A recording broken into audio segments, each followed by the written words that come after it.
What's going on, everybody? Welcome to the FantasyHolics Podcast Network. We are the FantasyHolics, and we're looking forward to Week 6 of fantasy football. As we were discussing pre-show, everything just seems to be upside down. We don't know which way is up, but we're still here to give you our best predictions on what's going to happen here in Week 6. Guys, how did Week 5 treat you? Let everybody know. So far, so good. If I was any more confused about this NFL season, I think people might call me Urban Meyer. Here's how my week went. I faced the DJ Moore buzzsaw on Thursday. I had no backup quarterback. Herbert's on a bye. I go, I'm 4-0. I'll take the loss. It's fine. Right. I still beat 6 teams in that league, except for the guy that I was playing. One of the ones I couldn't beat. And then in the super flex, where I don't have a second quarterback, I'm the second highest scorer to the other fat boy. I will give him his props. He did have the highest score. I'm starting one quarterback, and I end up as the second highest scorer. Wow. Because I have the DJ Moore buzzsaw with the Justin Fields stack. Ooh, I had that in the league too, and a Komet stack too. I had Komet Fields and DJ Moore had like 100 points in a bonus league. It was ridiculous on a Thursday night. Patrick, how'd you do? Yeah, there haven't been many nights in my fantasy football life where I went to bed Thursday night like, yep, that's in the bag. A little anticlimactic, but sometimes it's nice to just have someone buried on Thursday at 10 o'clock. I actually tried selling DJ Moore all week before Thursday. Like I was like trying to shop him, like trying to get Brian Robinson. I tried like just a running back. I need a running back, and nobody wanted a piece with him. And I see Bo. Now's the time to sell, Josh. Now's the time. I just think Bo was a week early. If I'm going to defend Bo really quick, I don't think it was a bad take at all. I don't think it was a horrible take. The logic was flawless. I just think it was a week early, Bo. I just think the take was a week early. That's it. It wasn't garbage time this week, though. I mean, right. It was all the time. Kind of. He had one garbage. It was all the time. Yeah, it's okay. I'm back up, DJ Moore. I am sticking by you, Bo. I appreciate you, Josh. Absolutely. I appreciate you. But the price did go up for DJ Moore, though, because of that. Absolutely. I'm no longer thinking of a Brian Robinson. Maybe I can get somebody else, maybe a little more, a bigger name or so. We'll see.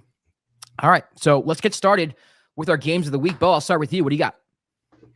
Yeah, so why not just go ahead and stick on the talking point of the show and talk about the Chicago Bears, except for the fact that I don't want to talk about the Chicago Bears. I'm going to talk about the guys they're playing this week. I've got my game of the week is the Vikings at Bears. Vegas has this at a 44.5 point line with the Vikings favored by 2.5 points. No Justin Jefferson, right? Vikings finally put him on the IR today. I am so excited to see what this offense looks like where you don't have to hyper target Justin Jefferson.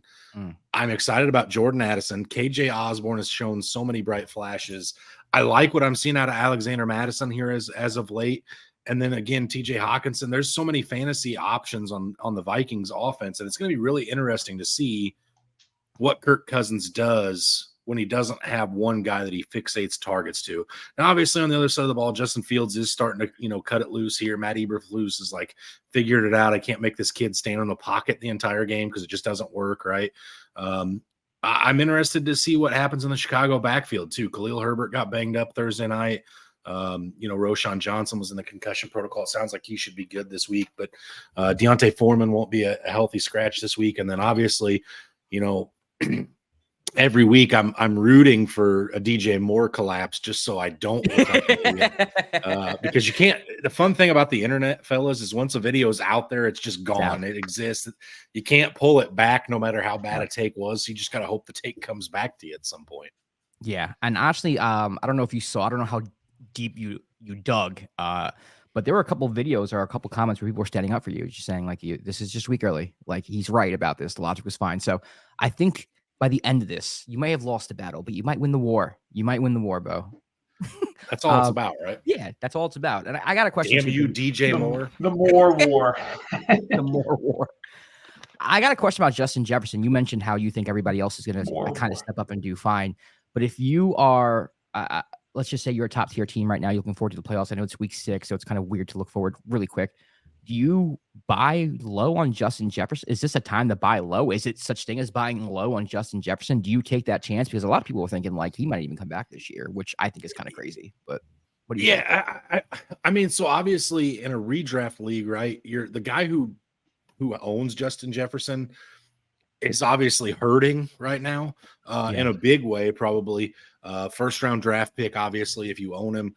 And if that team's sitting at like, 2-3 going into this week, 1-4, and it's like I got to make a push right now or I miss playoffs. Yeah, I'm probably going to go sniff around and see what it would take to pry it. I mean, no offer is too insane at this point. Maybe it takes something like a Keenan Allen and then some, but yeah, if you're sitting 4-1, 5-0, maybe I can afford a couple losses while I wait for Justin Jefferson to come back. Yeah, I think I absolutely do it if he's available and the price tag isn't astronomical. Brand, what do you think? Is he shaking your head in agreement? Absolutely. If you're unfortunately in our home league, we don't have that luck. The guy that owns Justin Jefferson is sitting at 4-1 now. But yeah, absolutely. Now's the time to really go after him. If you can sit there and you can afford maybe waiting for him to come back, maybe you have Addison on your roster already and you're like, all right, I'll just plug Addison in right now until Jefferson comes back. Absolutely. Just go take a shot at it. What's the worst? Somebody tells you no. It's not like they're going to throw you out there on the internet. Not a stab at you, Bo. That's not a stab at you. Shots. No, that's not a stab at him. We have a guy in our league that literally any trade that comes through that he thinks is ridiculous, he calls us all out on it. Okay. And his are 10 times worse. Of course, every league has a guy like that. Every single league. Patrick, like, what if you're sitting at 500 right now and you have Jefferson? You're looking to sell him, or are you keeping him? What are you doing? Man, I was like in this conversation, I was thinking about it. So if Jefferson was probably a top 3 pick in most leagues, there could be leagues where Jefferson got hurt. Your second round pick could have been Nick Chubb or J.K. Dobbins. That team with Jefferson could be completely out of it, and they could, as long as you make a fair offer, don't finagle Jefferson away. Make a nice fair offer. If the team is done with Jefferson, like done, might be able to get him for even a little bit less. Maybe, yeah. Well, there you go. There you have it. Let's move on to the next game of the week. Patrick, what do you got? I've got Ole Miss for offense here. Pick Chargers, Cowboys, over-unders 51. From what the 49ers were able to do last week, you have to think it's a get-right game for the Cowboys. And also, even though the Cowboys, it's hard to believe they're 3-2, and the Chargers could be 500 at the end of this game if they win, it almost feels like maybe McCarthy and Brandon Staley could be on the hot seat after a bad game. This could be like a WWE loser leaves town kind of match. If this one goes south for one of those coaches, I mean, the McCarthy hot seat has to be pretty hot. He has Super Bowl aspirations as always, and then week 6, it's like, oh, maybe next year for the Cowboys. So I think a lot of desperation, a lot of offense. Hopefully Eckler's back. Should be a good one. Monday Night Football. I'm excited for him. Looking forward to it. All right, and Brant, finally, your game of the week. My game of the week is the Arizona Cardinals visiting the LA Rams. Divisional matchup. 1-4 Cardinals, 2-3 Rams.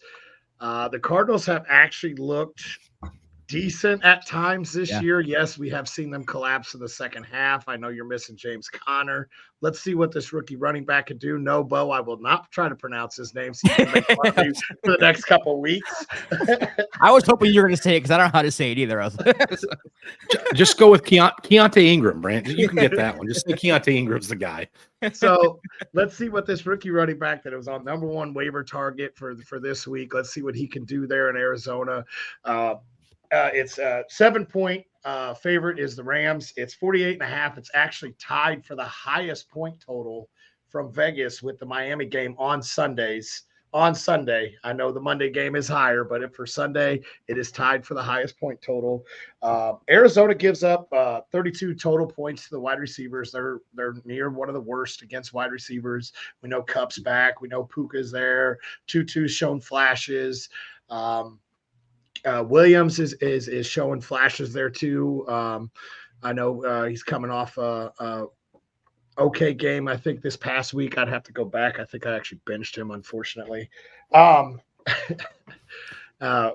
it should be a nice back and forth battle. The last 3 games they've played has been within 10 points. So it should be a pretty decent game to watch. Like I said, divisional games inside that division are always hard fought battles to win. All right, so let's move on to our studs and duds. First with the quarterback position, that's me, so I'll go first. My stud is going to be someone who I think the general public is kind of down on now. That's Dak Prescott, to go to Patrick's point. I think this is going to be a shootout. I don't know who wins this game. I have no idea. It's whatever coaching staff decides to lose the game is probably going to lose. But I do think both teams put up a lot of points. I don't think the Cowboys defense is as great as people think it is. And the Chargers will just let you into any game they want. So I think this is going to be a game in the 30s, kind of a get right game for Dak Prescott, whether or not they win or lose. Right now he only has 5 passing touchdowns, 4 interceptions on the season, but the Chargers, they gave up 20 plus fantasy points to quarterbacks. They give it up 7 passing touchdowns. I do think this is a perfect opportunity for Dak Prescott to get right. And what I think is going to be a fun Monday Night Football showdown. When you're holding the door open for somebody and it's like an awkward long time, that's Brandon Staley and Mike McCarthy. Like, no, I want you to make a bad call. No, you sir. I want you to make a bad decision. No. I insist. I want you to make that. I want you to make that. And listen, Brandon Staley, I live in LA, and I Charger fans here are just like every day on Twitter are just appalled that this man has a headset on the sideline and is a coach of a National Football League. I know as fans, we always think that we're smarter than coaches, but sometimes like Brandon Staley, I think we are. I think really smarter than Matt Canada. Yeah, Matt Canada is another one. It's bad in Los Angeles, but yeah, so I think it's gonna be a high scoring game. I give Dak another shot. Go ahead. Josh, I just want to say for all the people in Los Angeles that are crying over Brandon Staley, suck it up, enjoy your weather. It's about to have 6 inches of snow where I'm at. Are you in the next month? In the next month. No, it's coming. Right? And you guys are gonna have beautiful, sunny, and 72 days when it's chilly and you're wearing your parkas. That's true. So you guys deserve Brandon Staley. Okay, it's fine. It's a fair trade-off. That's correct. That's true. All right. My dud this week is Brock Purdy going on the road against Cleveland. Very tough defense. One of the best defenses, if not the best defense in the NFL. A team that only gives up less than 12 points per game to their fantasy quarterbacks. Only gave up 3 passing touchdowns so far this year. Put a lot of pressure on Myles Garrett there. I do think San Francisco plays decently. Probably even wins the game, but I think they're going to rely very heavily on Christian McCaffrey in the run game. As opposed to making Brock Purdy run around and make plays.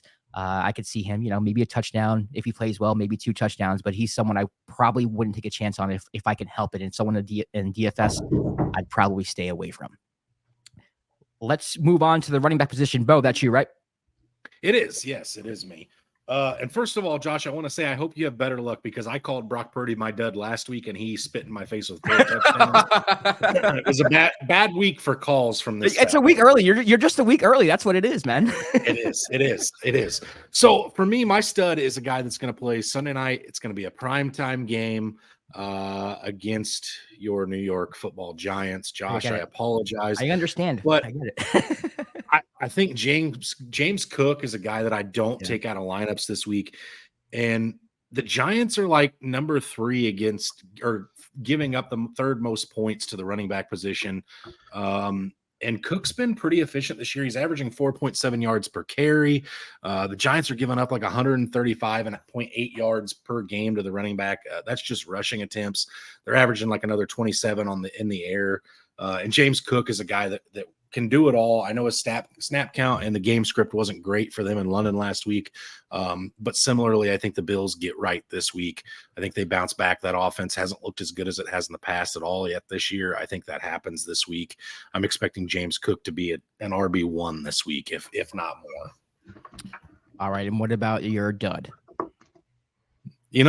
Sometimes when things aren't going right for you, you got to make a huge splash, and I'm going to come at you with a huge splash here. My dud this week's Breece Hall, RB1. Wow.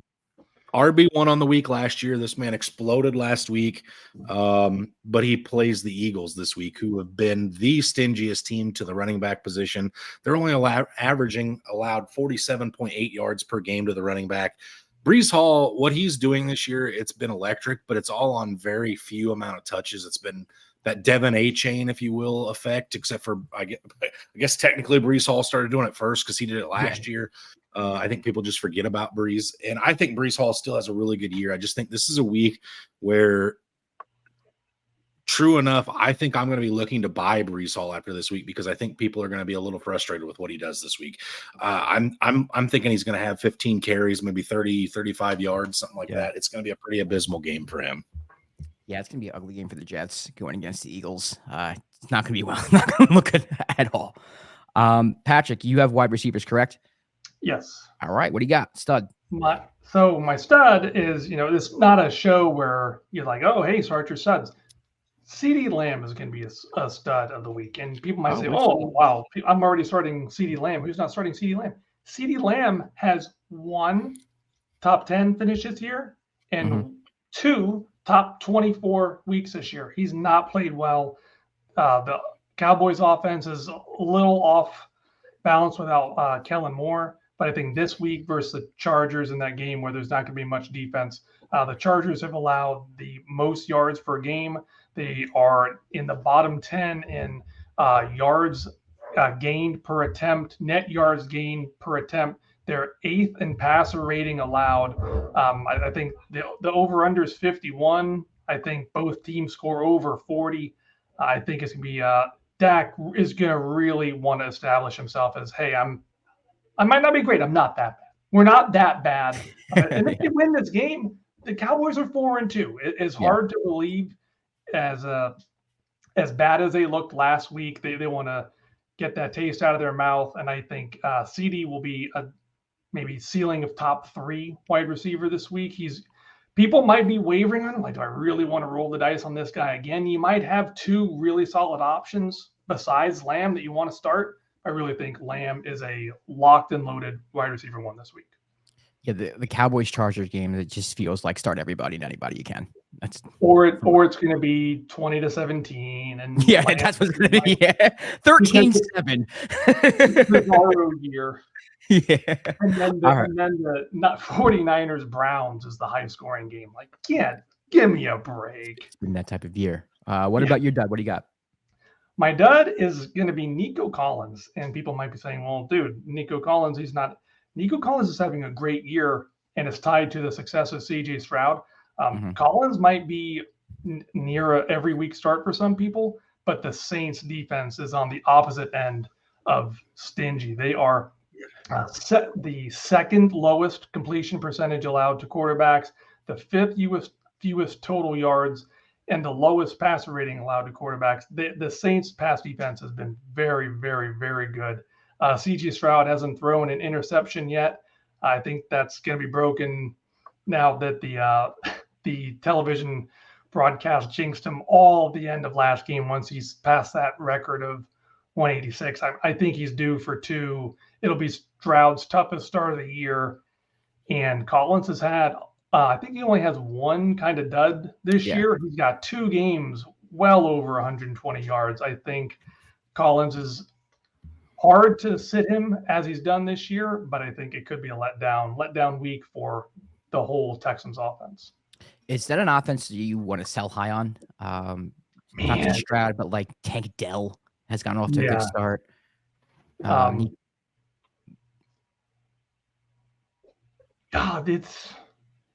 It doesn't seem sustainable. Stroud can't play this well every week. Error-free rookies.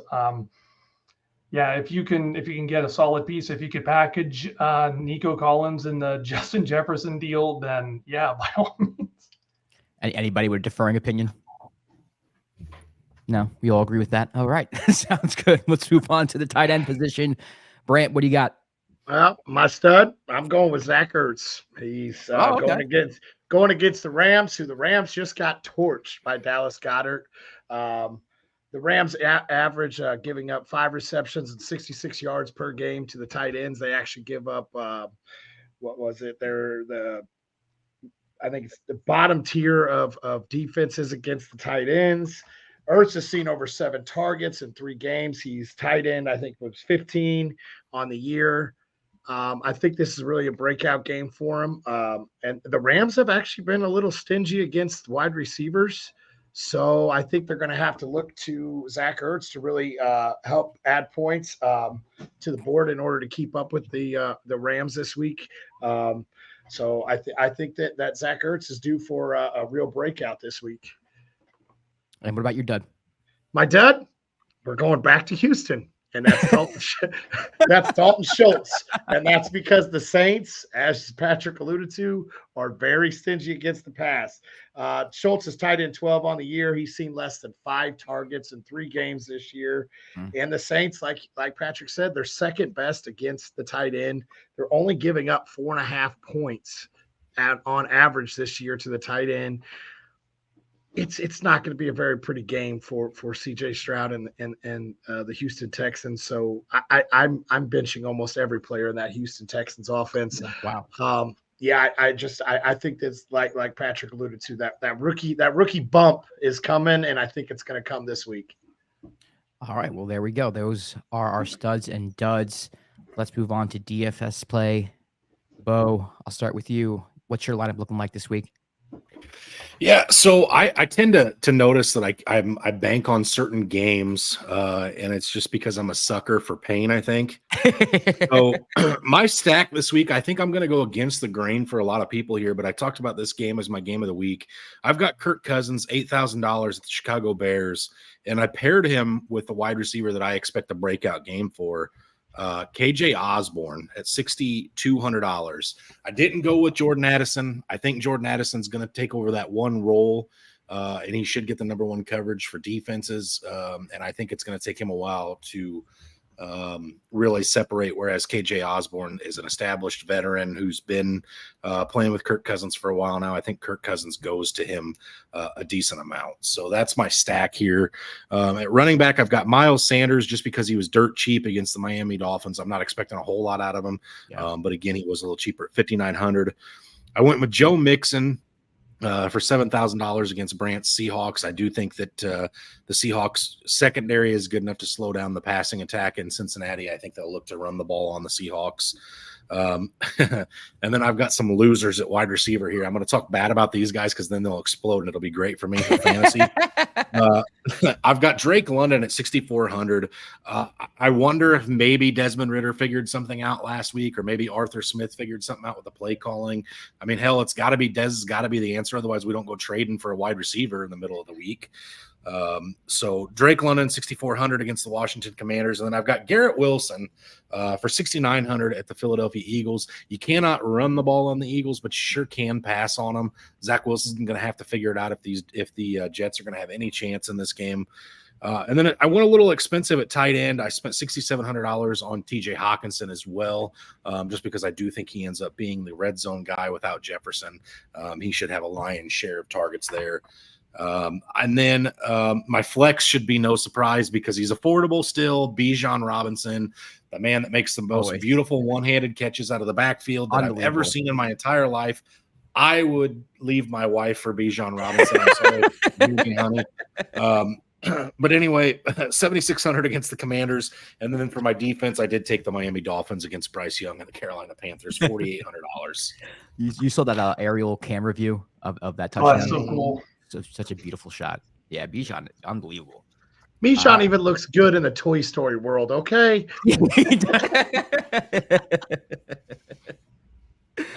All right, Patrick, let's move on to your DFS. What do you got?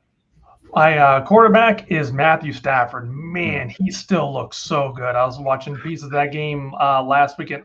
He's still mobile. He's still zipping it in there. And now he's got Kupp back. He's got so many weapons. Like the first touchdown went to Tutu Atwell last week. I thought he was going to be completely phased out.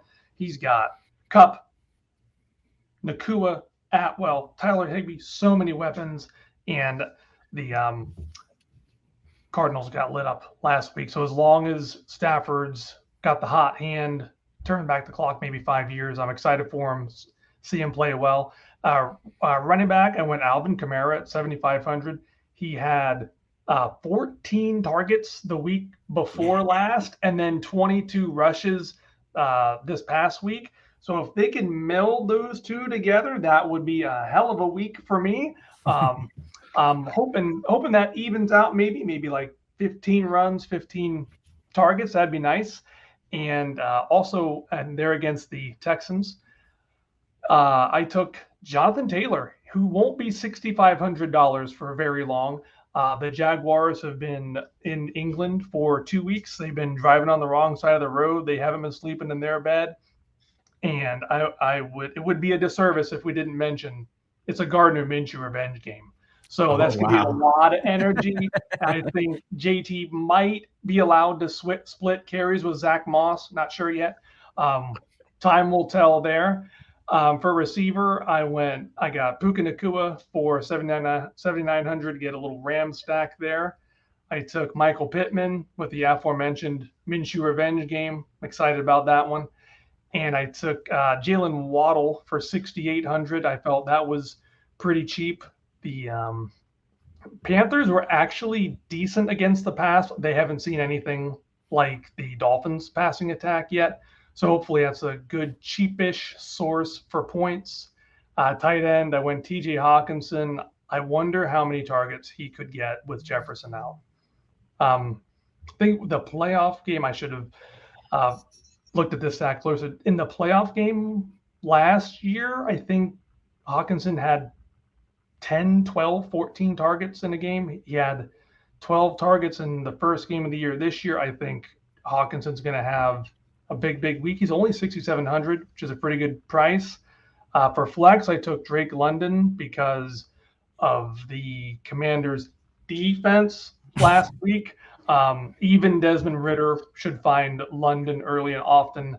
And for my defense, I took the Las Vegas Raiders against the putrid New England Patriots, and that just warms my heart to see the Patriots floundering like that. Once upon a time, this was the tuck game. This very well is going to be the suck game. The ugliest games of the week.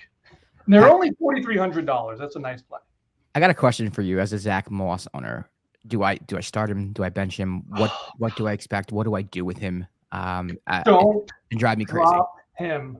Don't drop so many people. I saw he was dropped by 100,000 people on Sleeper. Yeah, he was on the waivers. Zach Moss went to Indy. There were 2 or 3 games he wasn't acclimated right away. In the last 8 starts, he's been the bell cow. He hasn't got a lot of receiving work. I think he's got 75 yards minimum every game since he's joined the Colts. He had a huge game versus the Ravens. He had a huge game last against 2 tremendous run defenses. Zach Moss might not be as bad as we thought. I'd flex him. It would suck to see another 130-yard 2-touchdown game on my bench. Yeah. The flex it worse until he's completely phased out. All right. And finally, Brant, your DFS lineup. What do you got? Well, I'll skip my quarterback as I have Matthew Stafford. I put my stack with Stafford. I put Kyron Williams, though, for the running back there. And Bo criticized me last week because I went away with it. So my RB2 is Mr. Bijan Robinson. There we go. The price is back, baby. The price is there. And Bo, I guess I'll give you another shout out with my wide receiver 1. And that's Adam Thielen, a man that you have believed in since he stepped foot on the football field. And I guess I don't need to talk about my second one because that's KJ Osborne. We've already talked about why we think he's going to go off. But now I get to talk about my favorite play this week at 5,600, getting to receive balls from the stash, and that is Josh Downs. I think he is going to benefit. Yeah. I think he is going to benefit from the Minshew start this week. Okay. Zach Ertz at tight end. And I went with Devonta Smith as my flex because I think Sauce will be shadowing Brown this week. So I think it's going to be a Smith game. Please be a Smith game because that was ugly to watch him sitting there last week. And my defense, I'll spend up for them. I'm going to go ahead and take the Niners, especially if a backup quarterback's going to be playing against the San Fran defense. So that's my lineup. May not be as good as last week, but I do like it. I actually do like it. All right. Well, there you have it. Ladies I and should have gentlemen, gone Minshew. thanks for joining us. Good, any last words from anybody? Yeah, I got a quick question. Yeah, go ahead. I got it's actually for Patrick. So I know we've had the discussion off air in the past about how you're looking to buy a new quarterback jersey that's not Peyton Manning for your Indianapolis Colts.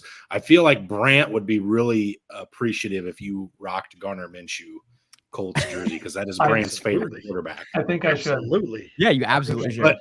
But just know, and I'm going to say it for Brant because I don't know if he's too bashful to or not, but it is a requirement if you have a Garner Minshew jersey on, you have to have jorts. I was a mullet, jorts, fanny pack with some cold Bud Light.